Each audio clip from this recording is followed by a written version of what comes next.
আমরা ফোরকাস্টিং এর আজকে লাস্ট ক্লাস, তো আমরা দেখব ফোরকাস্টিং এর রিমেইনিং যে টপিক গুলো আছে আজকে আমরা সেটা সম্পর্কে জানবো।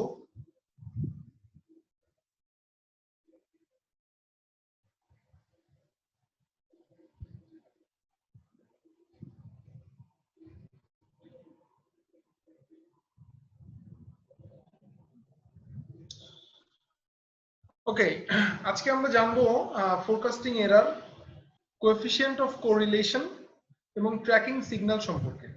ওকে, সো আমরা ফোরকাস্টিং করেছি, আমরা এই পর্যন্ত ফোরকাস্টিং এর যে মেথড গুলো আমরা জেনেছি তার মধ্যে কোয়ান্টিটেটিভ অ্যানালাইসিসে ছিল আমাদের moving average, weighted moving average, smoothing, exponential smoothing, trend analysis, seasonal variation. আমরা এই বিষয়গুলো জেনেছি, এই 4-5 রকমের আমরা জেনেছি।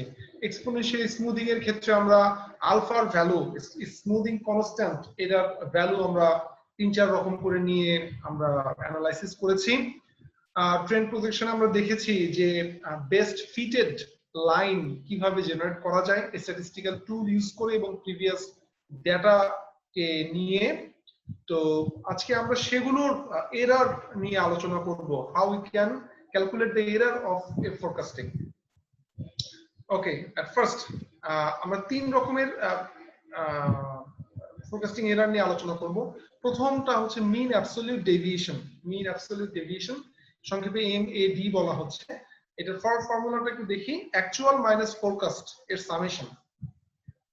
Forecasting error actual minus forecast এর summation divide by n total number of data points. যদি একটু দেখি আমরা দেখব এখানে যে এটা একটা স্মুদিং কনস্ট্যান্ট নিয়ে কাজ করা আছে। এখানে আলফার ভ্যালু নেওয়া আছে 0.1, আলফার ভ্যালু নেওয়া আছে 0.5। যদি দেখি একদম লেফট কলামে আছে ইয়ার, তারপরের কলামটাতে আছে অ্যাকচুয়াল আমার যে নাম্বার সেটা, এর পরের দুটো কলাম আছে ফোরকাস্টিং নাম্বার এবং absolute deviation along with alpha equal to 0.1, তারপরেরটাতে আছে ফোরকাস্টিং এবং absolute deviation as alpha equal to 0.5। Okay, so আমরা একটু দেখি এখানে কিভাবে করা আছে। আলফার ভ্যালু 0.1 নিলে 175 পাওয়া যায়, 175.5।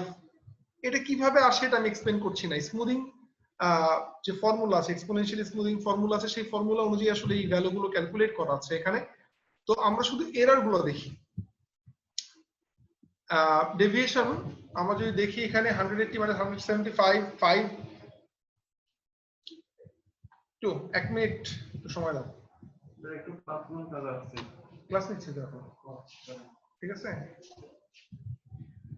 ওকে, সো আমরা দেখছি এখানে absolute deviation 5, that means forecasting minus ফর্মুলাটা কি ছিল, actual minus forecast divide by n। Actual minus forecast 5 প্রত্যেকটাতে 5। ওকে, তো ভ্যালু আসলো, সবগুলো সামেশন করলে কত আসে এখানে, যা আসে যে 5, 7.5, এই পুরো গ্রিন কালার যোগ করলে যা আসে টোটাল সামেশন ডিভাইডেড বাই 8 করলে মিন অ্যাবসলিউট ডেভিয়েশন আসে 10.31, আর এখানে মিন অ্যাবসলিউট ডেভিয়েশন আসে 12.33। আলফার ভ্যালু 0.2 নিলে হয়তো এখানে মাঝামাঝি কোন একটা ভ্যালু আসবে। ওকে, তো আমরা আসলে কোন স্মুদিং কনস্ট্যান্টটাকে ধরবো। আমরা দেখছি এখানে স্মুদিং কনস্ট্যান্টের ভ্যালু বাড়লে আমার মিন অ্যাবসলিউট ডেভিয়েশন বাড়ছে। ডেভিয়েশন যত বেশি, ফোরকাস্টিং এরর তত বেশি, আমার বিজনেসের লস তত বেশি। সো আমার টার্গেট থাকবে মিন অ্যাবসলিউট ডেভিয়েশন যত কমানো যায় তত। আমরা কি জিরো করতে পারবো না, কারণ সেখানে অ্যাকচুয়ালের সাথে ফোরকাস্টিং এর পার্থক্য থাকবেই। রিলেটিভলি লেস এরর নিয়ে আমরা কাজ করার চেষ্টা করব, ঠিক আছে। সো মিন অ্যাবসলিউট ডেভিয়েশন কিভাবে ক্যালকুলেট করে সেটা আমরা দেখলাম। প্রথমে অ্যাবসলিউট ডেভিয়েশন বের করব, দেন সেটার মিন বের করব। সেকেন্ড ওয়ান আমরা দেখি মিন স্কয়ার্ড এরর। মিন স্কয়ার্ড এরর, এখানে আমরা কি করছি, ফোরকাস্ট এররকে স্কয়ার করছি, তার সামেশন ডিভাইড বাই n। তো দেখি আমরা আলফা ইকুয়াল টু 0.1 এর জন্য এখানে করা আছে। আমরা ফোরকাস্ট এরর, ঠিক আছে, forecast error that means forecast minus actual. আমরা MAD যখন বের করেছিলাম, সেটা করেছিলাম অ্যাকচুয়াল মাইনাস ফোরকাস্ট। এখানে ফোরকাস্টিং এরর বলতে বোঝাচ্ছে forecast minus actual. So sorry, actual minus forecast, এখানে কোনগুলো মাইনাস আসছে, আমরা স্কোয়ার করার মাধ্যমে কিন্তু এখানে পুরোটাই পজিটিভ ভ্যালু পাচ্ছি। ঠিক আছে, পুরোটাই আমরা পজিটিভ ভ্যালু পাচ্ছি। এখানে দেখানো হচ্ছে -7.5 স্কোয়ার, এখানে মাইনাস নাই, একবারে ভ্যালুটাই দেয়া আছে, প্লাস ভ্যালু দেয়া আছে।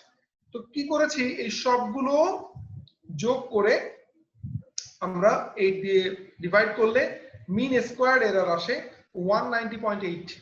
ডেফিনেটলি আলফা ইকুয়াল টু 0.5 এর জন্য একটা আসবে, সেটা বেশি বা কম হোয়াটএভার। এখানে শুধু কি আমার ওয়ার্কিং প্রসিডিউরটা বলা আছে, how we can calculate the mean squared error. Okay, so একটা জিনিস আমি বলে রাখি যে এমএডি এর জন্য আলফা ইকুয়াল টু 0.1 এর যে ভ্যালু এবং 0.5 এর জন্য যে ভ্যালু, সেখানে যে একটা বেশি একটা কম, এইরকম হওয়ার সুযোগ নাই যে এমএসি দিয়ে ক্যালকুলেট করলে আলফা ইকুয়াল টু 0.5 এর জন্য সেটা অ্যাকসেপ্টেবল হবে। আমি কি বোঝাতে পারলাম এই কথাটা? স্যার আরেকবার বলেন। ওকে, যেমন এখানে আমরা দেখতে পাচ্ছি মিন অ্যাবসলিউট ডেভিয়েশনের ক্ষেত্রে আলফার ভ্যালু 0.1 এর জন্য ভ্যালু আসলো 10.31, 0.5 এর জন্য আসলো 12.33। আমি বলেছি যেখানে এমএডি এর ভ্যালু কম, আমরা আলফার সেই ভ্যালুটাই নিব।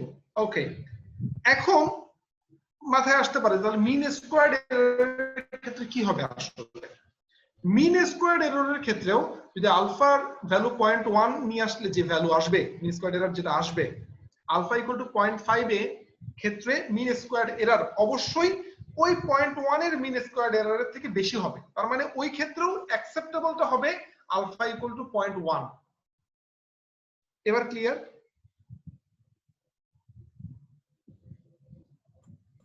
স্যার আলফার মানগুলো বসাবো কোথায় স্যার? আরে আল্লাহ, এতদিন পরে এই প্রশ্ন করলে হবে? এই প্রশ্ন তো আগে করার কথা ছিল। আলফার ভ্যালু তো তুমি বসাবে, এটা তো স্মুথিং কনস্ট্যান্ট নিয়ে কথা হচ্ছে।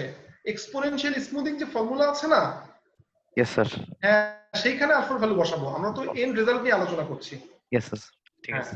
ওকে ওকে। সো এরপরে আমরা যাই মিন স্কোয়ার্ড এরর হয়ে গেল। তো মিন স্কোয়ার্ড এরর এবং একটা জিনিস খেয়াল করো, মিন অ্যাবসলিউট ডেভিয়েশন এবং মিন স্কোয়ার্ড এররে এখানে যেহেতু ডিরেক্ট ডেভিয়েশন নিয়ে আলোচনা হচ্ছে, এই ভ্যালুগুলো সাপোজ 180, 175, কোনো কারণে যদি এটা 150 হয়, এখানে কত আসবে? 30 আসবে। তো যোগ করে করে করে সামেশন করলে এই মিন অ্যাবসলিউট ডেভিয়েশনের ভ্যালু আরো অনেক বেশি হবে। আবার মিন স্কোয়ার্ড এররের ক্ষেত্রেও দেখা যায় যদি কোনো কারণে এটা 30 হয়, এই ডেভিয়েশনটা 180, 150 থেকে যদি 30 হয় ডেভিয়েশন, 30 স্কোয়ার কিন্তু অনেক, 900। ঠিক আছে, তো দেখা যায় মিন স্কোয়ার্ড এর যখন 190.8 হয়ে গেছে, আরো অনেক বড় বড় ভ্যালু আসতে পারে। তো এই বড় নিউমেরিক্যাল ভ্যালু ডিল করা it's not an easy task. So এই লিমিটেশনসটাকে দূর করার জন্য নতুন একটা টেকনিক আসলো, mean absolute percent error. Mean absolute percent error এটা কি করে, একটু ফর্মুলাটা আমরা দেখি। Actual minus forecast divided by actual এর পার্সেন্ট ডিভাইডেড বাই এন।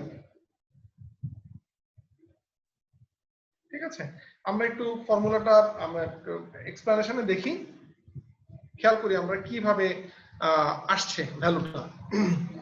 এটা ঠিক আগের ফর্মুলাটা, মানে আগের ডেটাগুলো ইউজ করা। 5 দ্যাট মিন্স ডেভিয়েশন, ডেভিয়েশন এই যে actual minus forecast deviation, actual minus forecast 5 divided by কি অ্যাকচুয়াল আই, অ্যাকচুয়াল মিন্স 180, তাহলে 5 ডিভাইডেড বাই 180 ইনটু 100। ঠিক আছে, deviation divided by actual into 100 এটা করা আছে।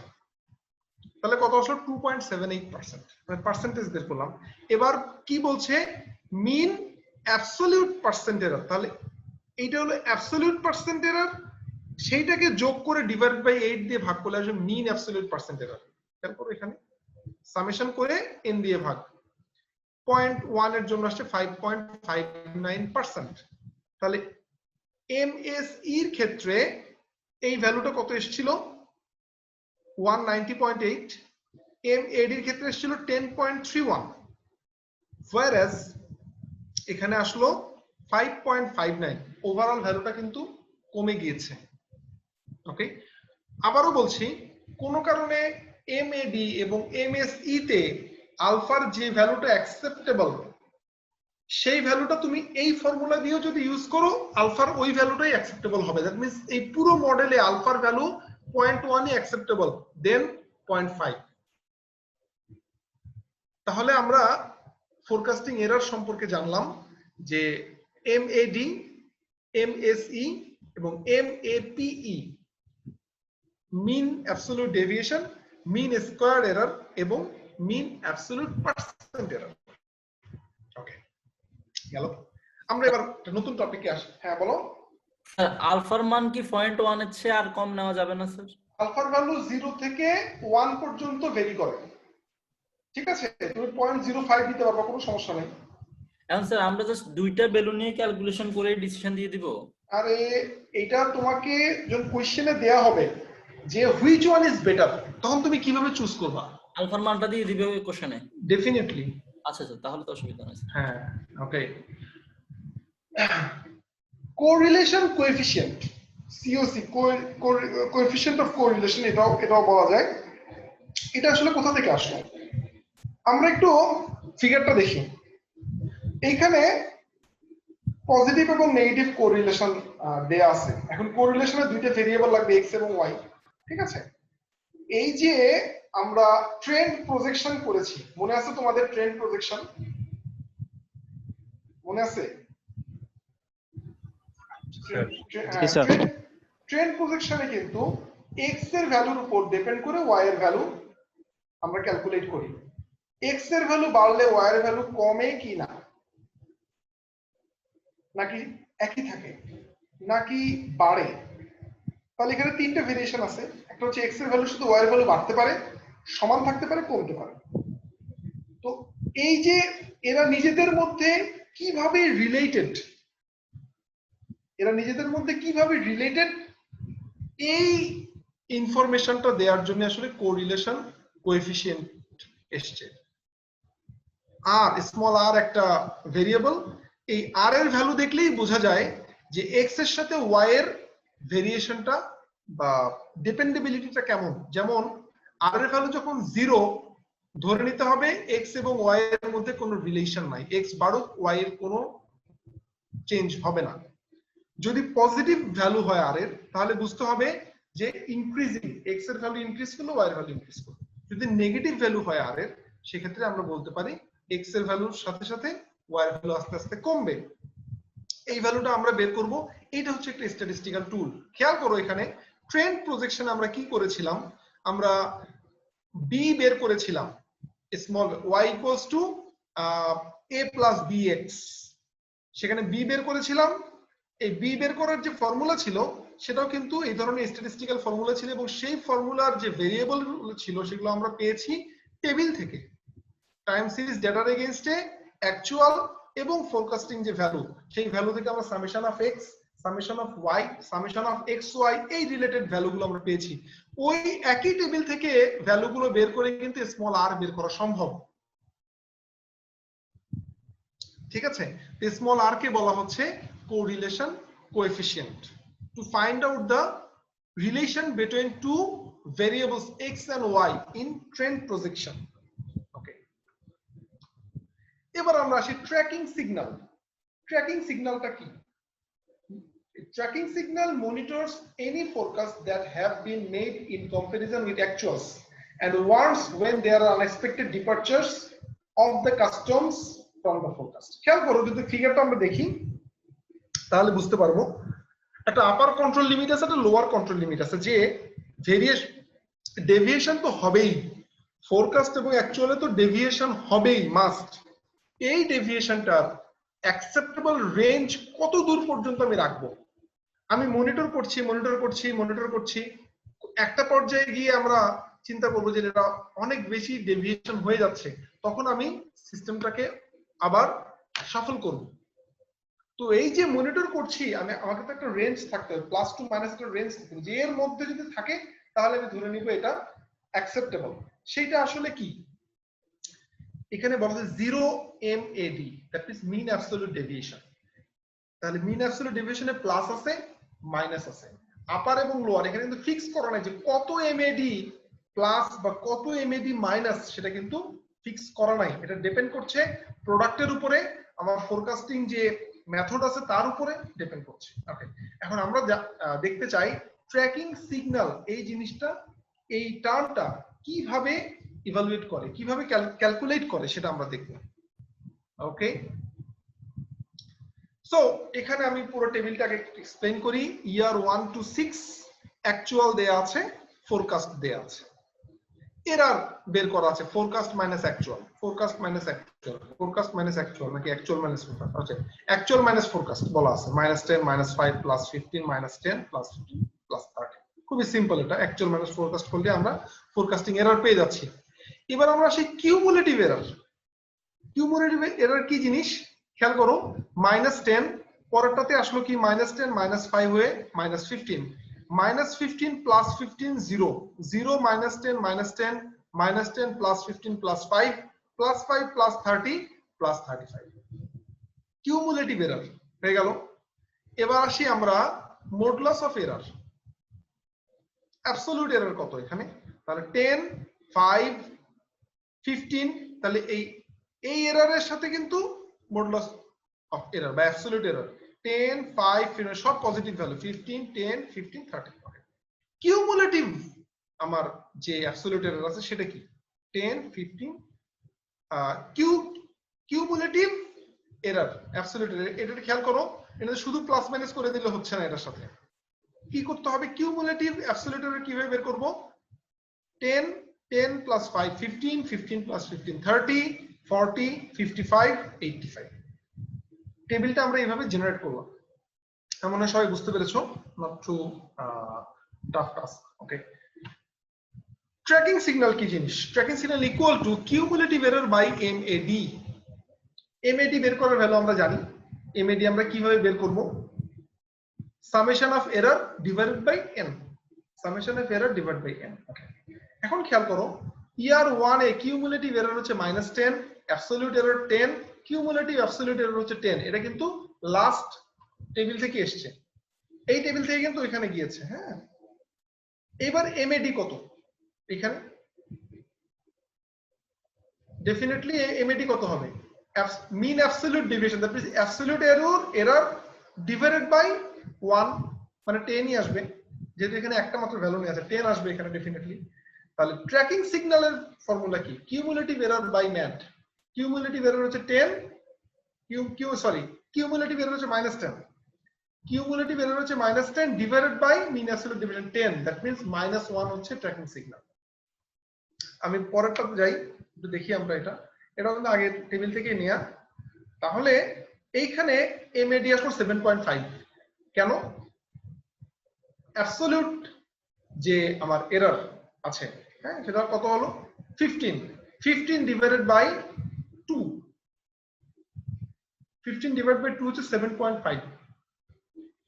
ম্যাড ক্যালকুলেট করার যে formula, summation of error, summation of absolute error divided by total number of data points, total number of data points. তাহলে 10 + 5 15 divided by 2 হলো 7.5।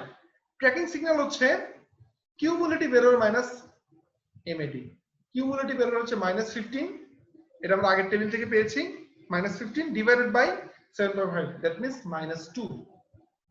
আমরা এইভাবে পরের সবগুলো বের করেছি, -1 -2 0 -1 0.5 2.5, ট্র্যাকিং সিগন্যাল আমি বের করে ফেললাম।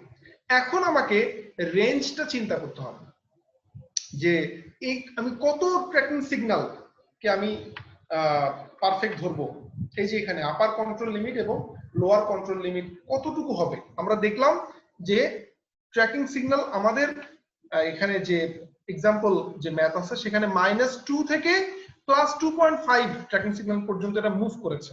ওকে, আমি এবার একটু অন্য স্লাইডে যাই,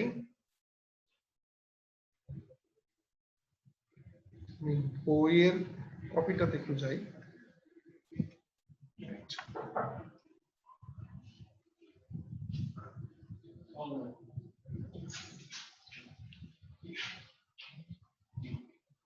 একটু এখানে মাঝখানে যে মেথড গুলো দেয়া আছে বইটা হয়তো অনেকেরই কাছে আছে, হেইজার এন্ড রেন্ডারের বই।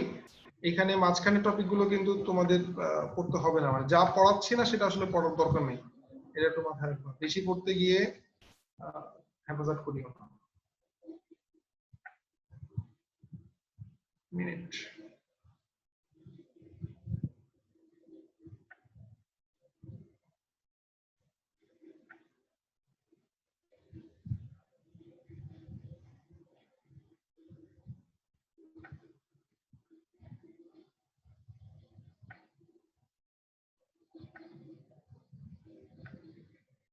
Correlation coefficients of for regression lines আমি যা বললাম সেগুলো এখানে এক্সপ্লেইন করা আছে।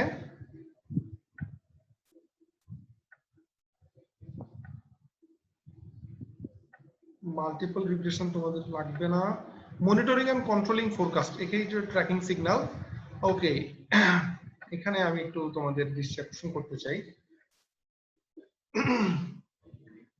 খেয়াল করো, আমি লাইনগুলো একটু বলি, একটু মনোযোগ দিয়ে শোনো। Positive tracking signals indicate that demand is greater than forecast. Demand is greater than forecast. Positive tracking signal means demand is greater than forecast. মানে যা ডিমান্ড মানে কি সবগুলো বিক্রি, তুমি পজিটিভ চিন্তা করো যে আমার যা করছি সব শেষ হয়ে গেছে, যা মেজার করছি সব শেষ, আরো বেশি প্রয়োজন, সেটা হচ্ছে পজিটিভ। নেগেটিভ হচ্ছে আমি যা আইডিয়া করেছি তার থেকে অনেক কম, সেটা হচ্ছে নেগেটিভ ট্র্যাকিং সিগন্যাল। ভ্যালু বাদ দাও, ভ্যালু নিয়ে আলোচনা করো, পজিটিভ এবং negative. A good tracking signal that is one with a low cumulative error has about as much positive error as it has negative error. Good মানে লো cumulative error মানে কি, আমি মনে করি 10টা লট 10টা টাইম আমি চুজ করলাম বা 12 মাস চিন্তা করলাম, 12 মাসের ট্র্যাকিং সিগন্যাল এমন হতো যদি কিউমুলেটিভ এররটা মিনিমাম থাকে। দ্যাট মিন্স সাপোজ জানুয়ারি ফেব্রুয়ারি মার্চে যদি পজিটিভ থাকে, তাহলে এপ্রিল মে জুন এখানে নেগেটিভ হলো, আবার জুলাই আগস্ট সেপ্টেম্বরে পজিটিভ, আবার October, November, December and negative. That means cumulatively it should be minimum as possible. Okay, এটা হচ্ছে good tracking signal, balance করবে। Okay, a consistent tendency for forecast to be greater or less than the actual values is called a bias error.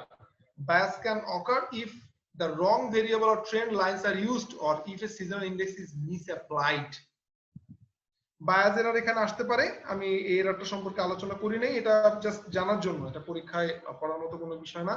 আমি যদি trend line choose করতে ভুল করি, আমার calculation যদি ভুল হয়ে যায়, ট্রেন্ড লাইন তো ফিট হবে, y = mx + c, এই ট্রেন্ড লাইন তো ফিট করতে কোনো প্রবলেম নাই। কি হবে, m এর ভ্যালু যদি ভুল হয়, c এর ভ্যালু যদি ভুল হয়, তাহলে কি ট্রেন্ড লাইনটা মিসফিট হবে। যদি মিসফিট হয় তাহলে আমার এরর গুলো বেড়ে যাবে।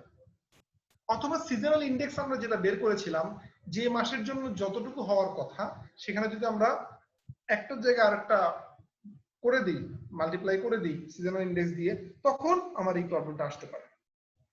ওকে, এবার আমরা যেটা বলছিলাম যে অ্যাকসেপ্টেবল রেঞ্জটা কেমন হওয়া উচিত, এই কোশ্চেনটা এখানেই অ্যান্সার আছে। How do firms decide what the upper end lower tracking limits should be, কত হবে? There is no single answer, but they try to find reasonable values. মানে এক্সাক্ট কোনো অ্যান্সার এখানে নেই, এইটাই হবে, নো, এরকম কিছু না। রিলেটিভ একটা ইস্যু, ডিপেন্ড করছে আমার প্রোডাক্টের উপরে, ডিপেন্ড করছে আমার প্রোডাক্টের ওভারঅল ভ্যালুর উপরে। In other words, limits not so low as to be triggered with very small forecast error and not so high as to allow that forecast to be regularly overlooked. লিমিটটা এমন করতে হবে যে খুব বেশি ছোট করা যাবে না, যাতে একটু একটু করে করলেই অনেক ঝামেলা হয়ে যায়, তাহলে কি সব সময় খুব বেশি মনিটরিং এ থাকতে হবে। আর অনেক বেশিও করা যাবে না যে এটাকে কি মানে অনেক ব্যাড ফোরকাস্ট হয়ে যাচ্ছে, অনেক লস হয়ে যাচ্ছে, সেটাও করা যাবে না। আমাকে এমন একটা জিনিস চিন্তা করতে যে আমার লসও হবে না, আমার আমি খুব বেশি এখানে মানে ইনভলভ হয়ে থাকবো, এরকমও না, এটা একটা ব্যালেন্স সিস্টেম। খেয়াল করো এখানে লেখা আছে 1 MAD is equivalent to approximately 0.8 standard deviations. Plus minus 2 MAD equal to plus minus 1.6 standard deviation. Plus minus 3 MAD equal to plus minus 2.4 standard deviation. and plus minus 4 MAD equals to plus minus 3.2 standard deviation. আমরা দেখেছি যেটা কি ছিল mad +2 থেকে -2.5 পর্যন্ত ছিল। এখানে আমাদের একটা স্টাডি বলা আছে যে যে রিলেশন আছে সেই রিলেশন থেকেই একটা রেজাল্ট আছে যে 1 MAD হয় সেটা 0.8 স্ট্যান্ডার্ড ডেভিয়েশন, +-2 হলে +-1.6 এই অনুযায়ী দেয়া আছে। এর থেকে কি রেজাল্ট আসবে? These facts suggest that for a forecast to be in control, 89% of the errors are expected to fall within +-2 max. মানে আমার যে কন্ট্রোল লিমিটটা, এই কন্ট্রোল লিমিটটা যদি আমি +2 থেকে -2 এর মধ্যে রাখি তাহলে কি 89% এর মধ্যেই থাকবে। 89% ফোরকাস্টিং আমার যে এরর এটা এর মধ্যে থাকবে, যে 89% 100 বারের মধ্যে 98 বার এর মধ্যে থাকবে। যদি +-3 MAD নেই তাহলে 98% থাকবে, আর +-4 MAD নিলে 99.9% থাকবে। এখন এই যে আমার রিলেটিভ অ্যান্সার আমি কত রাখবো, +-2 রাখবো নাকি +-3 রাখবো নাকি +-4 রাখবো? এখন এই স্ট্যান্ডার্ড ডেভিয়েশনটা কোত্থেকে আসছে? এখানে বলা আছে 4 দিয়ে to prove this 3 percentages to yourself, just set up a normal curve for +-1.6 standard deviations. আমরা probability থেকে standard deviation জানি, +-1.6 standard deviation যদি করি আমরা দেখব যে area under the normal curve হবে 0.89, তার মানে +-2 MAD। আর যদি আমরা +-2.4 স্ট্যান্ডার্ড ডেভিয়েশন আমরা যদি দেখি আমার নরমাল কার্ভে, তার এরিয়া আন্ডার দ্য কার্ভ আসবে আমার 98%। আমি তাহলে কিন্তু বুঝতে পারবো যে আমার কত রাখা উচিত। ইউজুয়ালি +3 থেকে -3 এটাই রাখে, ইউজুয়ালি +3 থেকে -3 এটাই আসলে ট্র্যাকিং সিগন্যাল রাখে ইউজুয়ালি। ঠিক আছে, আমরা যেটা করিয়েছি সেটা আসলে এখানেই দেখানো আছে, এখান থেকেই আমি করিয়েছি তোমাদেরকে। তো এখানে পরে কিছু কথা বলা আছে যে অ্যাডাপটিভ স্মুদিং, এরপরে ফোরকাস্টিং। ফোরকাস্টিং পুরোটাই প্রেডিকশন, এটা আমি আগেও বলেছি।